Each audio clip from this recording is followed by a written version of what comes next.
ষষ্ঠ থেকে নবম শ্রেণীর সুপ্রিয় শিক্ষার্থীরা, বার্ষিক পরীক্ষার চূড়ান্ত সাজেশন ও নমুনা প্রশ্ন সহ সকল বিষয়ে ভালো করতে আমাদের class 6 to 9 study point Facebook গ্রুপে যুক্ত হয়ে যাও কমেন্টে দেওয়া লিঙ্ক অথবা ডেসক্রিপশন বক্স থেকে।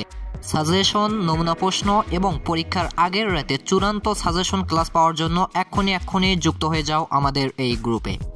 এবার বার্ষিক পরীক্ষায় শিল্প ও সংস্কৃতি পরীক্ষার ক্ষেত্রে সবচেয়ে গুরুত্বপূর্ণ ভূমিকা রাখতেছে বন্ধু খাতা। কারণ হচ্ছে এবার বার্ষিক পরীক্ষায় বন্ধু খাতার প্রতি মার্ক থাকবে 15, যা অত্যন্ত সহায়ক বার্ষিক পরীক্ষায় শিল্প ও সংস্কৃতি বিষয়ে ভালো নম্বর তোলার জন্য।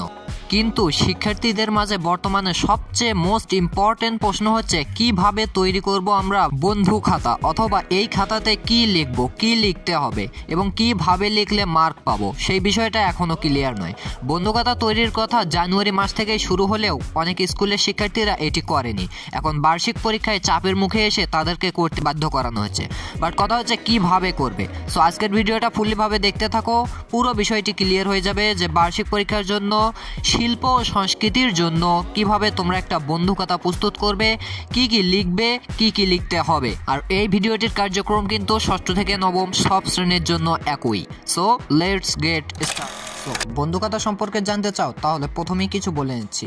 বন্ধু খাতা বাংলাদেশের শিক্ষাক্রমের একটি গুরুত্বপূর্ণ অংশ।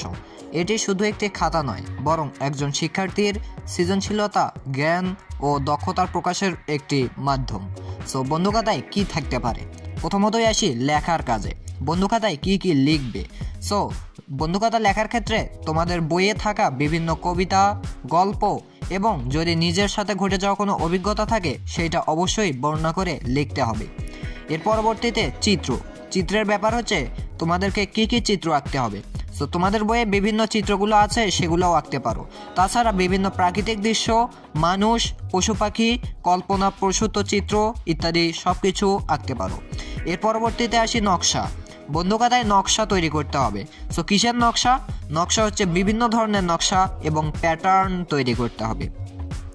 এরপরে আসি তথ্য। বন্ধু খাতায় বিভিন্ন তথ্য উপস্থাপন করতে হবে, বিভিন্ন বিষয় সম্পর্কে তথ্য সংগ্রহ করতে হবে।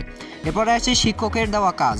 তোমাদের শিক্ষকের দেওয়া বিভিন্ন একক কাজ বা যে কোনো একটা দলীয় প্রজেক্ট যদি দেওয়া থাকে, সেই দলীয় প্রজেক্টটা তোমরা বন্ধু খাতায় সম্পন্ন করতে পারো।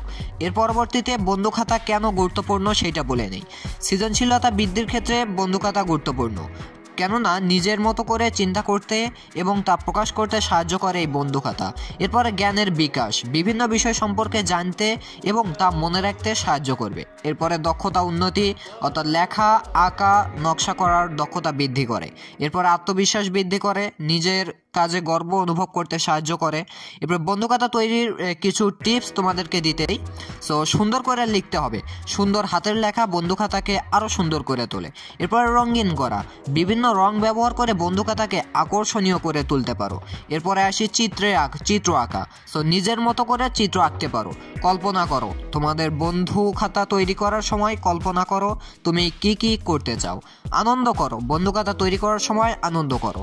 সো এক কথায় হচ্ছে বন্ধু খাতায় কি কি লিখবা? তোমাদের বইয়ে থাকা, আবারও বলে নিচ্ছি, তোমাদের বইয়ে থাকা কবিতা, গল্প এবং তার সহ তোমাদের নিজে থেকে কিছু অভিজ্ঞতা শেয়ার করবা বা সেগুলো বন্ধু খাতায় লিখবা। লেখার পর কিছু প্রাকৃতিক দৃশ্য আঁকবা। কিছু প্রাকৃতিক দৃশ্য, মানুষ, পশু পাখি, সামাজিক কাঠামো সহ তোমার গ্রামে ঘটে যাওয়া বিভিন্ন দৃশ্যগুলো আঁকবা, যেগুলো মূলত সংস্কৃতিকে নির্দেশ করে। এরপরে বিভিন্ন ধরনের নকশা বা প্যাটার্ন তৈরি করবা। তোমাদের বইয়ে সব আছে, বইয়ে যেসব চিত্র আছে সেগুলোও সরাসরি আঁকতে পারো। এরপরে তথ্য, বিভিন্ন বিষয় সম্পর্কে তোমরা তথ্য সংগ্রহ করবা। জাস্ট এই কয়টা পয়েন্ট তোমরা যদি মনে রাখতে পারো, তোমাদের বন্ধু খাতা সম্পন্ন হবে। যেহেতু বার্ষিক পরীক্ষা অতি সন্নিকটে, তাই খুব সহজে, খুব তাড়াতাড়ি, অল্প সময়ের মধ্যে এই কাজটা সম্পন্ন করো। আশা করি ভালো রেজাল্ট পেয়ে যাবে। সো দেখা হচ্ছে নেক্সট এইরকম গুরুত্বপূর্ণ সাজেশন ভিডিওতে। সে পর্যন্ত সবাই ভালো থাকবে, সুস্থ থাকবে। আল্লাহ হাফেজ।